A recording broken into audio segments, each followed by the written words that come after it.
Hi, Diane here, and today we're going to talk about the wrap up of the Weekly DiVa Performance Review, which I am also calling the Weekly DiVa Challenge. So, in a nutshell, this whole thing is about taking an annual performance review but rewriting it for life and talking about the. Is that distracting? Now let's go with it.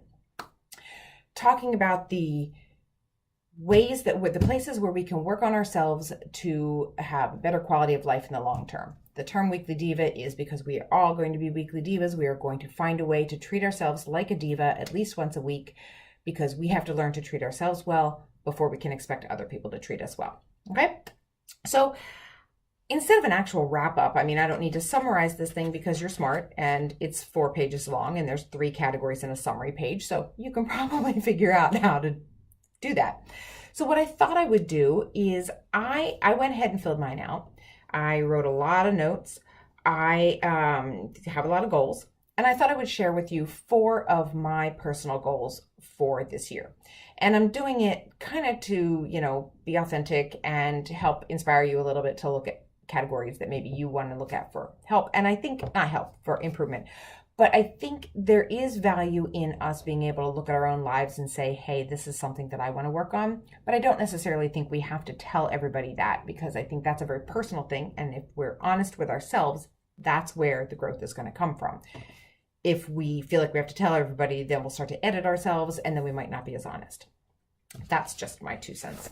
Okay, so where did I put my goals? They're here somewhere. Aren't they? Oh, there they are. Okay.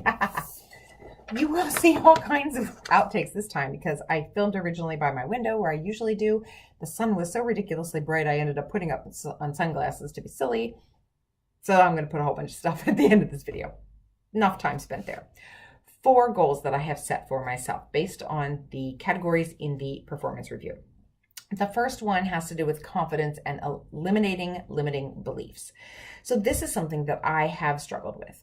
It is this sense that I don't write fast enough, I write too fast. I write too silly, I don't write silly enough.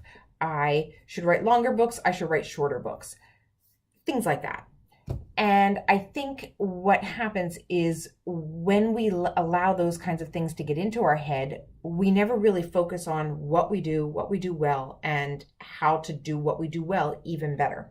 So I am really going to focus on being more confident in the books that I'm writing, and also not letting those little voices say, you can't do this, you can't do that, and really work on knowing that I can, just like all of us can, do whatever we put our minds to. My second goal has to do with fear of missing out, and which is also referred to as eyes on your own paper, because this is another thing that I think is an ongoing challenge when you are in communities with writers. I will talk about writing because that's what I do.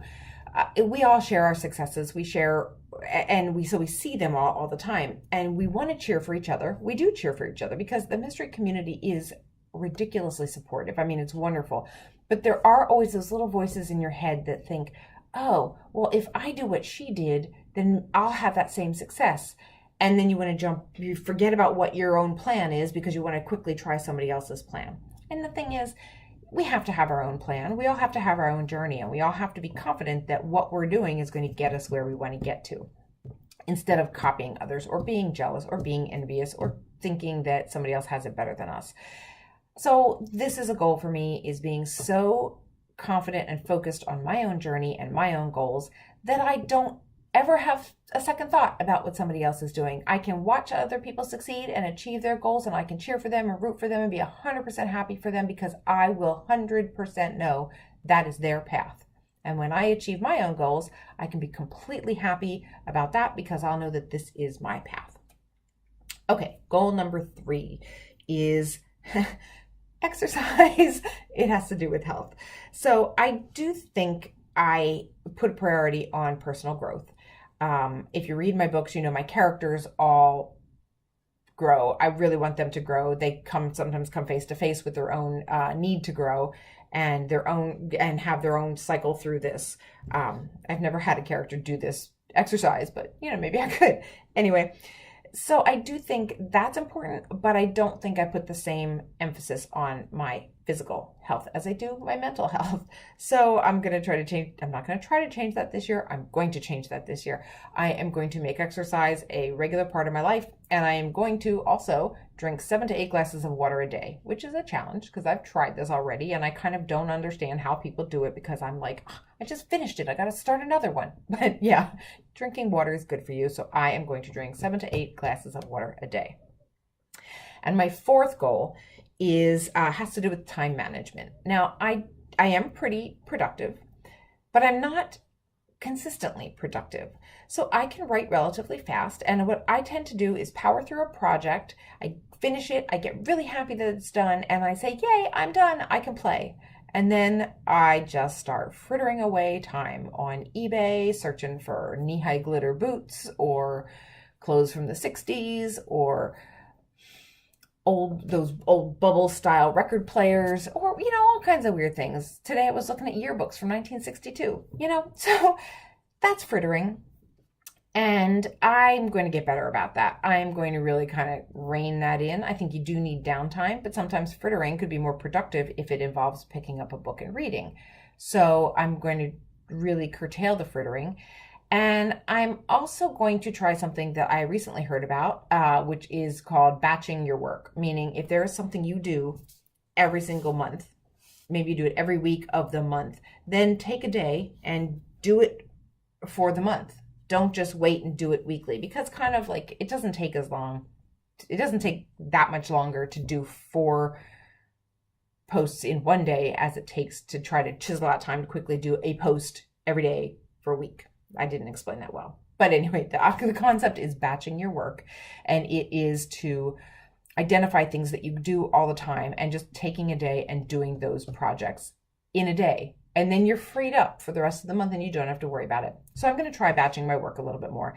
And I am also going to really identify the things that I know I don't do well, that I force myself to do. And I'm going to look at where I can either ask for help, which is a problem of mine, and so that I can focus on doing the things I do well, and I can get help doing the things I don't do well.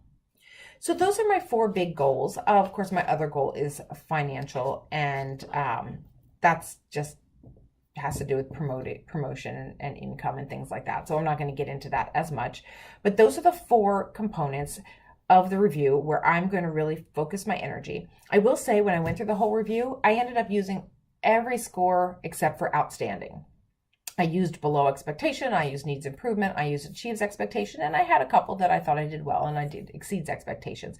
But since this is the first time I'm doing it, I kind of feel like there needs to be room to grow. So there were no outstandings on my review at all. So we will see how I end up after a year to see if, and I'm probably going to do it at the end of December, so it won't be a full year, but close. But just to see where I think things end up. So anyway, I hope sharing this helps you think about places that you might want to grow or change or focus your energies on your personal growth this year. I hope you do decide to join me in this Weekly Diva Challenge or the Weekly Diva Performance Review. And that's today's video. So thanks a lot for watching. Look at that weird shadow. This is, oh gosh, I'm like, it's like, oh, okay. Anyway, so this is so bright that I gotta wear shades. And since I'm not even reading anything, I don't need my reading glasses. So that frittered time.